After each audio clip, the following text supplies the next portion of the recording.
আল্লাহ রাসূল সাল্লাল্লাহু আলাইহি সাল্লামের মক্কি জীবনের সর্বপ্রথম ফরজ বিধান সেটা হচ্ছে নামাজ, যেটা আল্লাহ সুবহানাহু ওয়া তাআলা ফরজ করেছিলেন।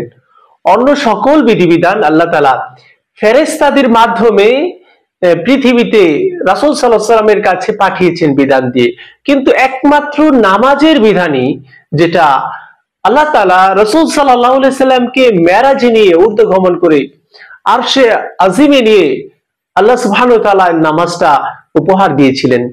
এই নামাজ প্রথম আল্লাহ তাআলা 50 ওয়াক্ত দিয়েছিলেন, পরবর্তীতে সেটা কমিয়ে কমিয়ে 5 ওয়াক্ত দেওয়া হয়েছে।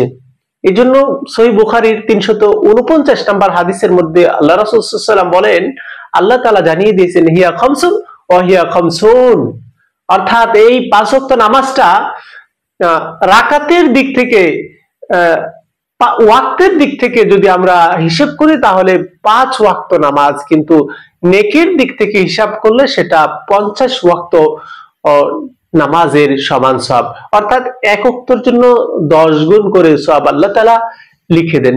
এজন্য এই নামাজকে আপনারা ছাড়বেন না, এই নামাজকে কায়েম করুন।